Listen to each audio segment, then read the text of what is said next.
Hey everybody, I'm David Corsaro, and it's time to be awesome.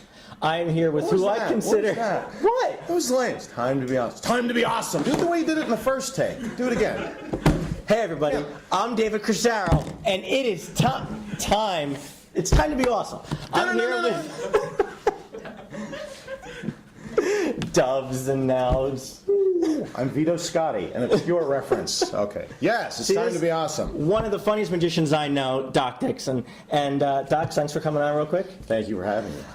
Now, if you've seen Doc perform a lecture before, you know he's easily one of the funniest magicians working out there today. And I wanted to get his thoughts on comedy and magic, because it's one thing that not many people really touch upon, comedy and magic. Now, the first thing I want to ask is, when it comes to comedy and magic, do you put your humor into your magic knowing that it may somewhat take away from the magic impact of an effect? I mean, you don't play it in a very serious, emotional kind of way. You're throwing jokes left and right, and then at the end, there's the impact.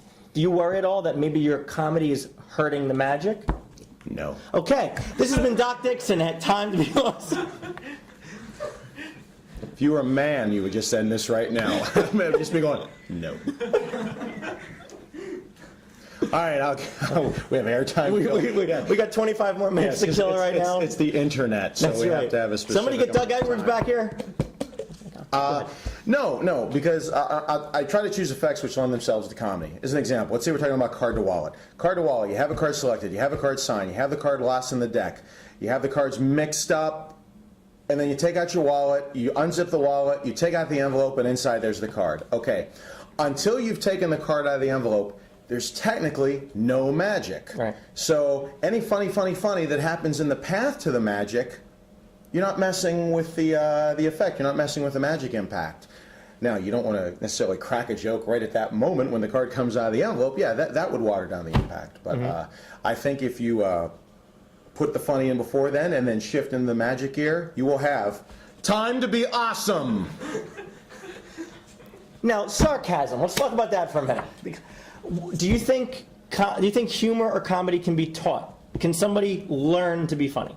Yeah, sure. If they have the right script, if they, yeah, I mean, actors do it all the time. I'm sure every funny actor that you see isn't necessarily funny in real life. Now, can someone who's not funny start writing comedy? Maybe a little tougher, but, it all depends how hard they're willing to work for it. I kind of think when it comes to magic, there's two different types. There's people who are funny, and there's people who say funny things.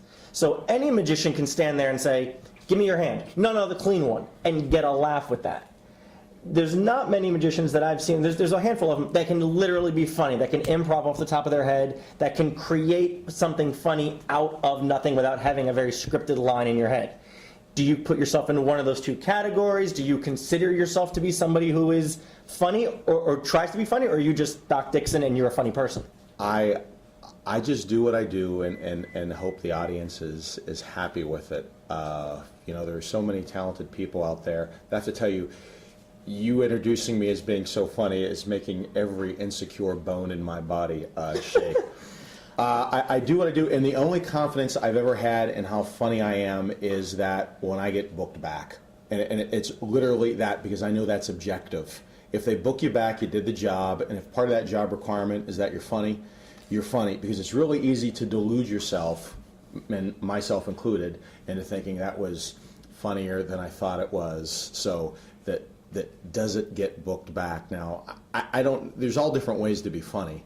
I think probably I'm naturally funnier than most people, but most people, are naturally more things than I am. Just whatever you happen to be. Well, isn't this like a? Are you browsing another site yet? You can pause this, go to porn, and come back. That's the nice part about it. I would hope not. Those cookies.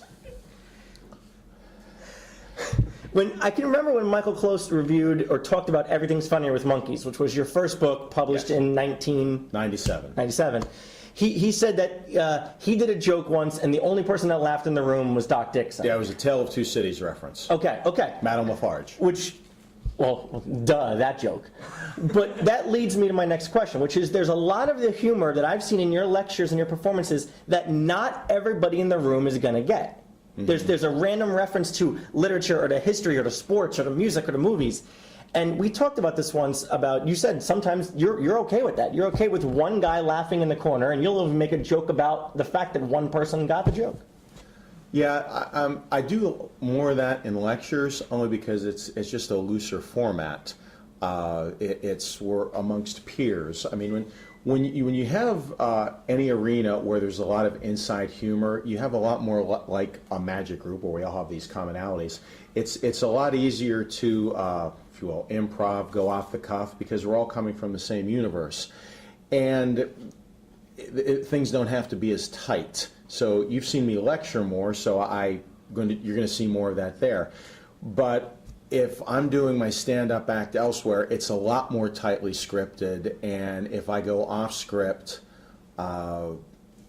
it better be funny, and if it's not funny, I'm going to quickly run back like a coward to the security of the stuff that I already know is funny because I've done it in a bunch of shows. And your definition of funny is everybody has to laugh at it? Or is that one random Tale of Two Cities reference funny? Yeah, I think if done in balance, if done in balance and it doesn't smack the rest of the audience by making them feel, oh, you're dumb, you don't get that. I mean, I can remember one show I did, somebody there who I knew would get it if I used the word monotreme.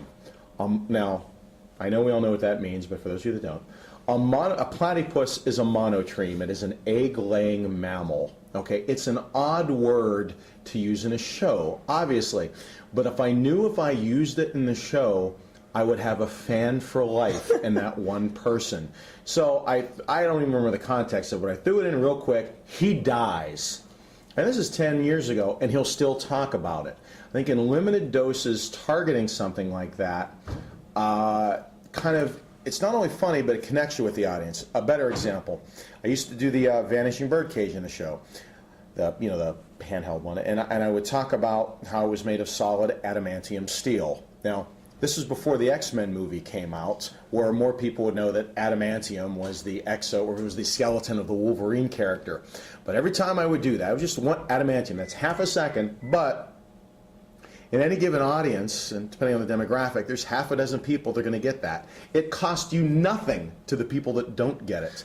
But the people that do get it, he's one of us. We know him. And that's even better than funny. That's bonding. And that's kind of fan-based stuff. So that's a good point. If you're going to make some random obscure reference, do it in sort of like potentially do it in sort of like a throw-off way where you're not going to come out and say, if you don't get this joke, you're not as smart as me. It's just this is a random word that I just used, but there's one guy in the back who's going to get it and he's going to love it.